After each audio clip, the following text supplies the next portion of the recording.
At 3:33 a.m., the lake whispered my name. I followed. And found something waiting under the ice. Now, no matter where I run, it follows me. Midnight isn't safe anymore. Nothing is. Not after what I saw. They only come out at 3:33 a.m. I never used to believe in signs. You know, those little coincidences people say are warnings, but looking back, I think the first one happened the night I signed the deed. It was late October when I inherited the cabin. A weather-beaten thing tucked deep into the woods, about an hour north of Lake Vermilion. My Uncle Charlie had owned it for decades, but no one really knew why. He was the type who liked his privacy, borderline recluse. When he passed away, he left everything to me, with a handwritten note that simply said, "Don't stay past dark." At first, I thought it was a joke. I mean, who warns someone like that in a will? But money was tight. And the thought of owning a cabin sounded romantic. Quiet. A perfect place to start fresh. The first time I drove up there, the sky was already bruising purple. Tall, naked trees clawed at the horizon like blackened fingers. The cabin sat low against a backdrop of endless pine, a crooked chimney slanting to one side.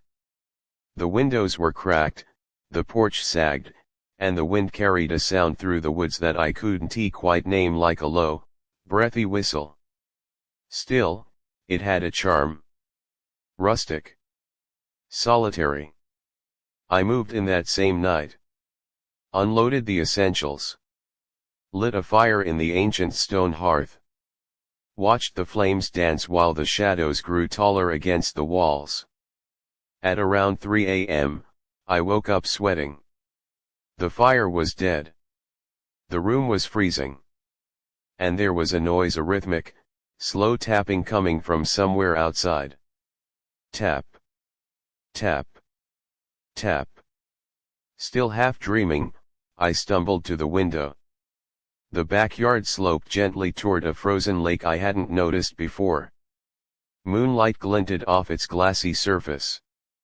And standing at the edge, silhouetted by the mist rolling off the ice, was a figure.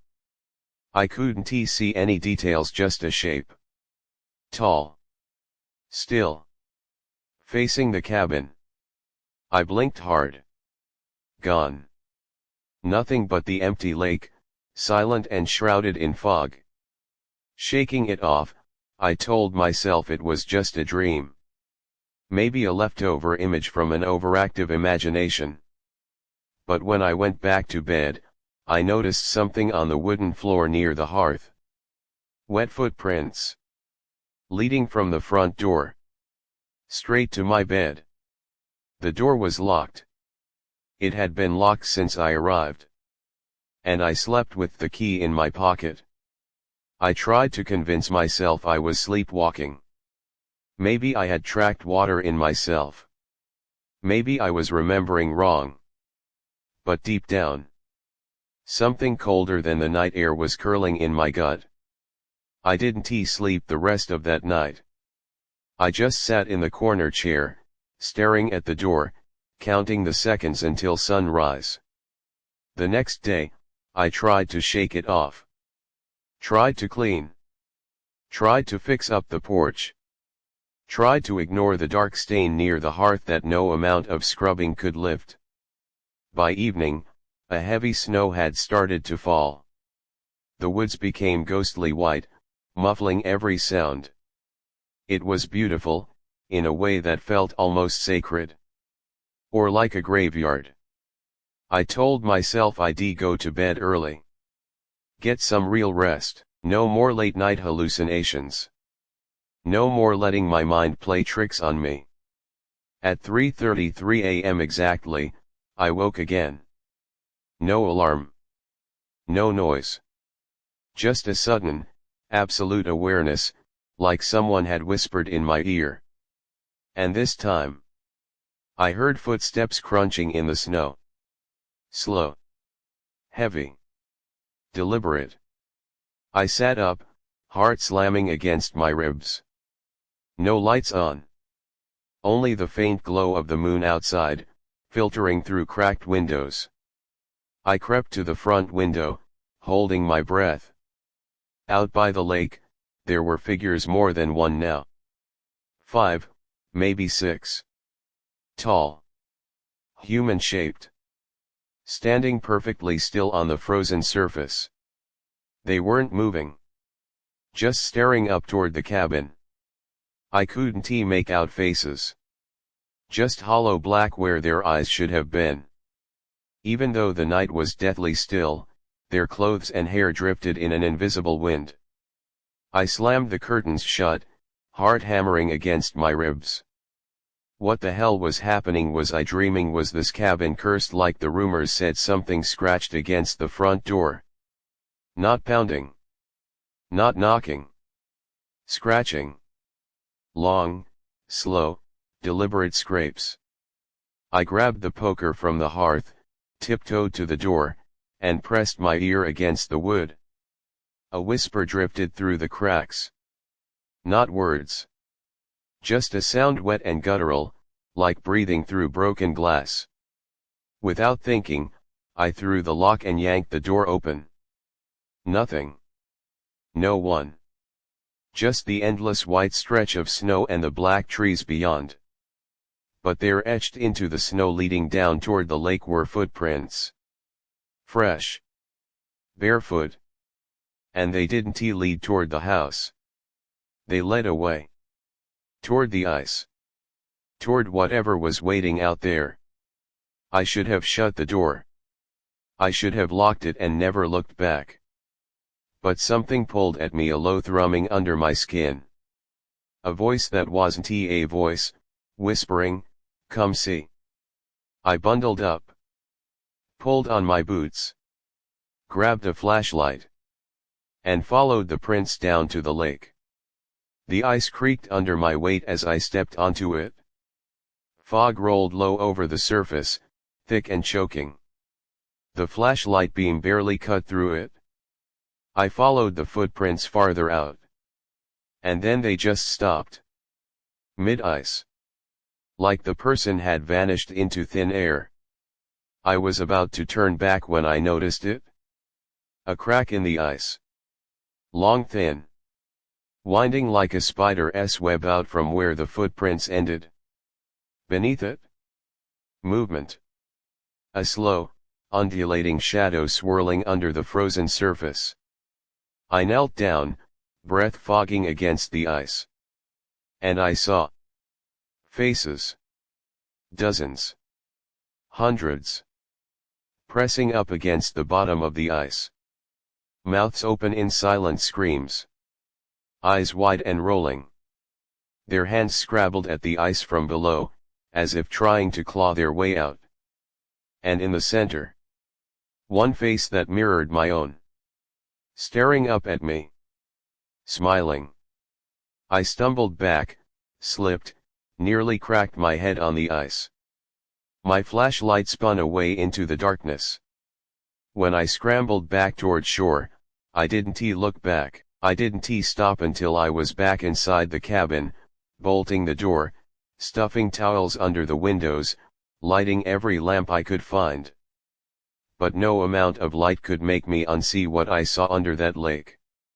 And somehow I knew they weren't finished with me. Not yet. Not until 3:33 a.m. I didn't sleep after that. Couldn't. Every creak of the cabin, every sigh of the wind against the walls made my heart jump. I packed a bag before dawn. Decided I was leaving. Screw the inheritance. Screw the cabin. Nothing was worth staying here. But when I tried to start my truck. Dead. Battery drained.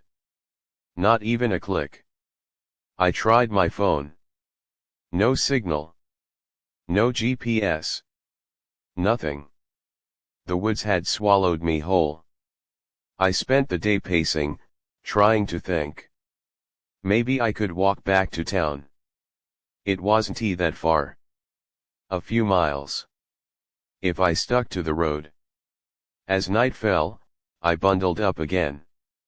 This time, I carried a flare gun from the emergency kit. Just in case. The snow was falling harder now, thick and blinding. The road disappeared into white nothingness. The trees leaned in close, whispering secrets I couldn't understand. After what felt like an hour, I realized something awful. I was back at the cabin. No matter which direction I walked, the road twisted and folded back on itself, leading me straight here. Like the woods were alive. And they weren't letting me go. Defeated, frozen, exhausted, I stumbled back inside. The clock on the wall read 3:27 a.m. 6 minutes. I sat by the dying fire, gripping the flare gun, and waited. The scratching started again. First at the front door. Then the windows. Then the roof. A low, mournful howling rose from the woods. Not wolves. Something older. Hungrier. The clock ticked to 3:32. Then 3:33. The lights went out. Total darkness swallowed the cabin. I heard them then moving inside. Wet, bare feet slapping against the floorboards. Whispers sliding through the air like knives. Something cold touched my shoulder. I spun around, aiming the flare gun. And fired. The flare exploded in brilliant, blinding red light. For a split second, I saw them. Faces twisted into grins that split their heads ear to ear. Eyes hollow and black. Bodies twisted into wrong shapes. And in the center, the version of me I saw under the ice. Smiling. Waiting. The flare burned out. Darkness rushed back in. They didn't grab me. They didn't drag me under. Instead, they stepped into me. I felt them slide under my skin, crawl into my bones, hollow me out like a rotted tree. When I opened my eyes again, it was morning. The cabin was silent. Peaceful. Like nothing had ever happened. The truck started on the first try. My phone lit up with a full signal. I drove away without looking back. But now, sometimes when I look into mirrors, my reflection smiles a little too wide. Sometimes, when I close my eyes at night, I feel something inside me stir at 3:33 a.m. Waiting. Because I left the cabin. But I didn't leave alone.